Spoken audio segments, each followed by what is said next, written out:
ఒక పర్వతం చేసిన తపస్సు వల్ల ఒక జ్యోతిర్లింగం అవతరించిందంటే నమ్ముతారా? ఇది మధ్యప్రదేశ్లో నర్మదా నది మధ్యలో ఉన్న ఒక పవిత్ర క్షేత్రం.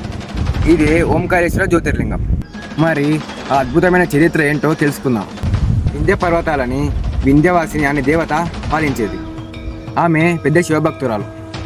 మిరు పర్వతాలని ఇంకో పర్వతం ఉండేది, దాన్ని మెరుదేవత పాలించేది. ఈమె కూడా శివభక్తురాలే, కానీ మెరు పర్వతాలు వింధ్య పర్వతాల కంటే చాలా పెద్దగా ఉండేవి. గొప్ప గొప్ప మునులందరూ మెరుపర్వతంపైనే ధ్యానం చేసేవారు. అది చూసి అసూయపడిన వింధ్యవాసిని శివుడి కోసం తపస్సు చేయడం మొదలుపెట్టింది. శివుడు ప్రత్యక్షమై వరం కోరుకోమన్నాడు.